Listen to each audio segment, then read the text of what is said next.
Hi, I'm Cheryl Crooks, Executive Director of Cascadia International Women's Film Festival. It's my pleasure to welcome you here today to a conversation with the makers of the short film Stud Boob. Shaina Feinberg, the director, Ashley Williams, who wrote the film and is also in it, will talk with Maria Burton, who is the co-chair of the Women's Steering Committee for the Directors Guild of America and is also a director herself with a new web series, Old Guy. We'll talk about women in comedy and particularly about their film. So before I introduce the three of them, I would like to also thank our sponsors for the festival this year, including the City of Bellingham, Whatcom County, the Mary Redmond Foundation, and Eileen and Steve Nelson. And to all of our sponsors, our donors, and our contributors, thank you for your support, because without it, this festival would not have been possible. So now I'd like to introduce you to Shaina, Ashley, and Maria. Hi, Shaina. Hi, Ashley. I loved your movie, and I'm excited about talking with you today about it. First of all, can we talk a little bit about how you got together and doing this since you wrote it, Ashley? Like, how did you find or decide you wanted a director? I see you direct yourself sometimes, so why did you not direct this piece? Well, Shaina and I have been friends for a while, and I moved back to New York City. I grew up in New York, and I moved back, and Shaina and I were sitting on a park bench one day in Central Park, and I had my hair do you remember this, Shaina? I had my hair done up in like all these like twisties because I think I had something later I had to do. You were going to an audition. Oh, I had an audition? Yeah. And she was like, this is very funny, this like hair thing that you've got going on. I was like, we should really write something, but I don't really know how to do that. And so Shaina was like, well, you just sort of like have a brain dump and you sort of brainstorm. And so we started brainstorming that day on the bench. And then Shaina actually wrote a little version of a completely different idea, but had a couple of similar, well, it wasn't even thematically the same. No, it had the hair and the twisties. The twisties was there and the pumping was there. Yeah, but it was definitely different. It was totally different. And then we both have kids, so we sort of like lost touch with that idea. Like 6 months later, I had written this, but was not really sure if it was even good or whatever. So I sent it to Shaina, and she was like, I think this might be doable. Let's sit down and like work it out. So we met for coffee and went through the script together. And she was like, yeah, I think there's something here. I really do. So then I kept sort of working on it and rewriting it and fixing it. And at the time I was sort of doing this little like grad school program for myself in directing. And I really wanted to see how Shaina works. And so I asked her if she would come and direct this, partly because she and I had worked on the script together, but partly because she's an amazing director and I just wanted to watch. Well, it was true. So and we had such a fun time on it. It was amazing. It's interesting because you did it so wonderfully. So it happened the way that it needed to happen. It's just interesting when you have a strong voice as being the producer, being the writer, you know, how you collaborate that way. And I was saying, you know, I'm from independent film, and then in television, it's such a different world where you're serving the writer. And so I was just curious about the collaboration there. Like, Shaina, from your point of view as a director, how much did you feel like it was that collaboration versus it's the director as God? Oh, it was definitely a major collaboration. It was not only because it's Ashley's words, but also because Ashley and Cam are actually sisters. So to like get to just be like a fly on the wall of that real relationship, and they were just like immediately comfortable with each other, and they're both really funny, which like I think they don't always get to be funny. Like they get to do all these other kind of acting things, and sometimes they get to be funny, but they're like really funny. So it was that part felt like instant collaboration from Kim as well. Just like the way she does the thing about the guy's hair, like it was just so funny and had so much character and charisma. And also like Neil, Ashley's husband, was our producer, our, like on set with us. And then my husband edited it. So it was really like a family affair. So it definitely felt like a major collaboration. And I feel like it went really smoothly. It was 12 pages to shoot in one day in that tiny little bathroom, and with no lighting. We just put up Christmas lights. And it was just, I don't know, it was really great. Like we took a break for lunch. Yeah, it was like very weirdly a very relaxing day. Like, Yeah.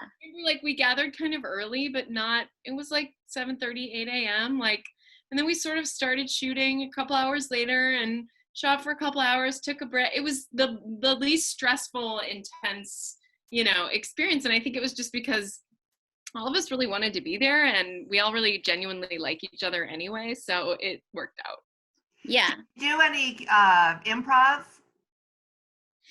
Funnily enough, I thought the script was sort of gonna be a template, and then we were gonna play, and weirdly we didn't. Weirdly, I don't know why didn't we, Shane? I don't know. It just kind of worked. It was like we thought what we would do was we would shoot the script and then do fun runs. But it was like every time we would shoot this scene and go through those, and it was, it was a lot of dialogue. It was dialogue heavy. It just felt natural, and it worked to a point where it didn't really feel like we needed to improvise. And I think that because you guys brought the real chemistry of being sisters already, like that sort of took care of the improvised aspect. Like the thing that improv does is make it feel more natural. And if you're lucky enough to work with two sisters who are like such heavy hitters professionally in terms of like knowing how to memorize lines and like get to an emotional place or whatever, like that I feel like makes up for the thing that improv does, which is make it natural. Mm-hmm. Like it just felt natural, so we didn't need to do the improv. Mm-hmm.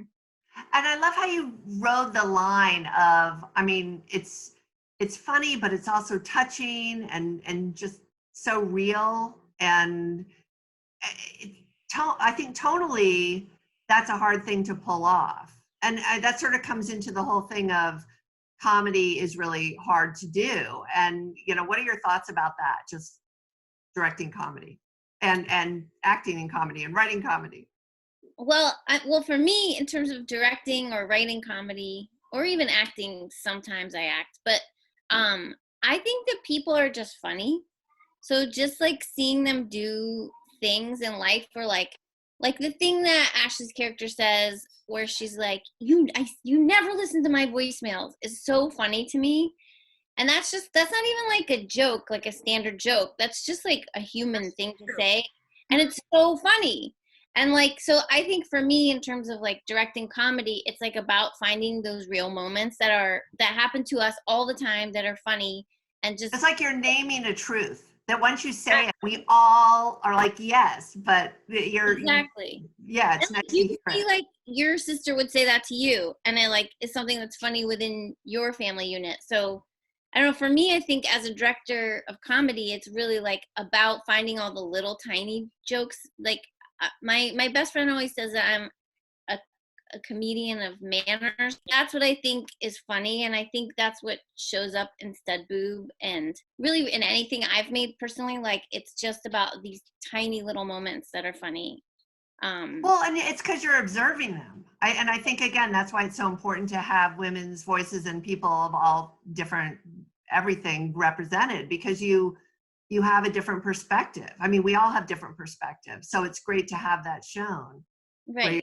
You start, as you say, you started on that bench seeing the hair and the thing. So yeah. It's funny though, like when I sat down to actually write this, I did not think it was funny. Like I was very, very, very upset when I wrote it, and it was right around the Kavanaugh hearings, and I was I felt desperate and depressed, and I didn't know it was a comedy until I saw the first cut, you know? And then I was like, oh, this is funny. But, you know, I think like one of the things I've learned from being an actor is people either laugh because they can relate or they laugh because it's so crazy. And I think this short has both. Like there are, you never listen to my voicemails, which is true. I think I have had an instinct that my sister has not really listened to all my voicemails for years. So that was partly something I put in there to just let her know I'm on to her. But also then there's all these big crazy moments where it's like crosses over a little bit into like extreme, you know, and those are But funny. the very fact that you're filming in a bathroom and pumping, I mean, that just makes it funny right off the bat. Like that you're having these serious, I mean, and it doesn't detract from the seriousness either. The seriousness is there, and it's a great way to get a message across. It's an important message across. Yeah. I mean, I think all that stuff, like the hair and the pumping bra and the pumping, like all that stuff really does like add to the comedy of manners aspect of it. And I think like, you know, actually I think, Ashley, didn't you write this on a plane? Like I feel like you like wrote it on a plane and you had all this anger in you about all this stuff. And so it's like, I think having that, like marrying all that those real feelings that so many of us have with then these like comedy of manners, like it's kind of like the best kind of medicine. Like it's allowing for a conversation that people need to be having, but also keeping it light in so many areas, you know, or still poking fun at things, so that you can talk about it. Cause like just having that conversation just straightforward would be a hard 9 minutes or however. Yeah, I think the film is 9 minutes. That would be hard to have, just to sustain like serious 9 minutes. But having all those little bits in there, I think makes it so much more like you're just eager actually to talk with these characters, I think. Exactly. Yeah. And have you thought at all about maybe expanding it into a longer format, like a feature or a series? No.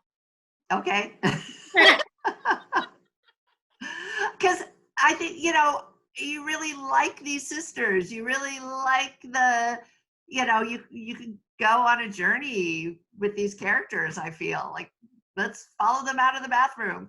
But anyway, I was just curious about that. Yeah, I don't know. It's interesting in terms of the subject matter at hand. I feel like the piece kind of explores it and asks the questions in a way that satisfies the itch for me right now. And listen, it might change. And I don't really know what happens after, what happens when she comes out of the bathroom. And I almost don't want to know, because what happens in the bathroom is more important to me. Exploration. I always seek to make art that asks questions and doesn't answer them. So I'm worried that we would have a thesis, you know, if she does go to the PTA and stand up, you know, against this guy. I'm worried it would be, you know, I don't know. No, I like what you're saying about asking the questions. Shaina, what are your thoughts on that? I mean, we hadn't talked about that, but right now my brain is constantly so I make a lot of like short digital content, and my brain is constantly right now in like, how can we film during the pandemic? Like we need 2 people in a room for digital series. So it's like, you know, when you say that, I think, oh, well, yeah, sure. I'd love to see them talking about other things or doing other things, just the 2 of them in other places. But no, we haven't actually, that never occurred until you mentioned it. And they're related. So, you know, that's what we keep talking to the DGA about. Well, maybe the actors are all going to have to be related so they can, you know, interact. Yeah, exactly. 6 feet. So you've already got that built in. Yeah. So that leads me actually to another question. If you had unlimited budget, you know, everything you wanted if this is a question for each of you, what are your passion projects that you'd love to do? Well, let's see. I feel like, Ashley, do you want to go first or? No, I need a minute. Okay. Well, if I had unlimited, I mean, I would love to. I would love to have a TV show. That would be super fun. I'm just gonna like dream big here. I want a TV show. I'd love to do a Quibi. I would like really love to do a Quibi. And I also have been making this movie really slowly about my mom, and I mean, I plan on finishing that, but that would be super fun. I currently am making it for $7,000, but if I had unlimited funds, I would make it for a little more than that. Um, but yeah, those are my three big passion projects, I think.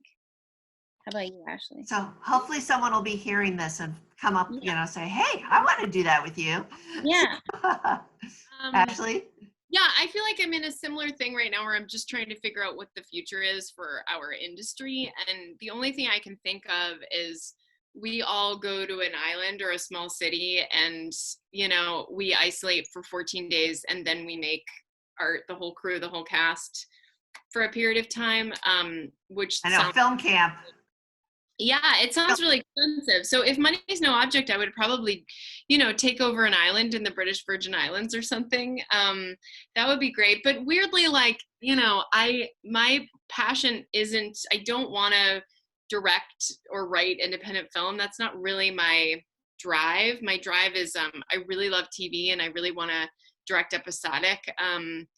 For hire, I think that's more sort of, I've been an actor for so long in so many different genres and I really love genre art. So here are the rules of this world, here are the rules of this world. And that's sort of the path I'm on right now. So in a perfect world, I would like to do that and be able to work in a lot of different mediums.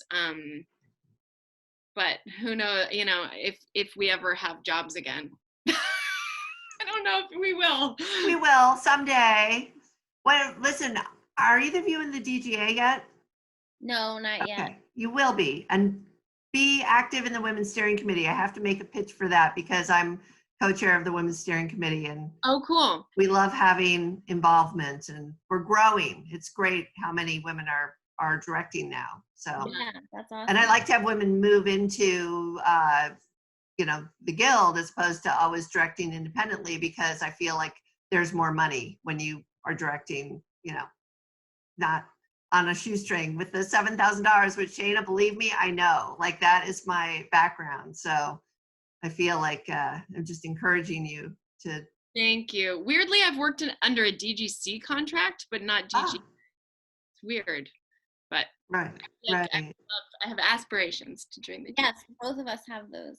Yes. Someday.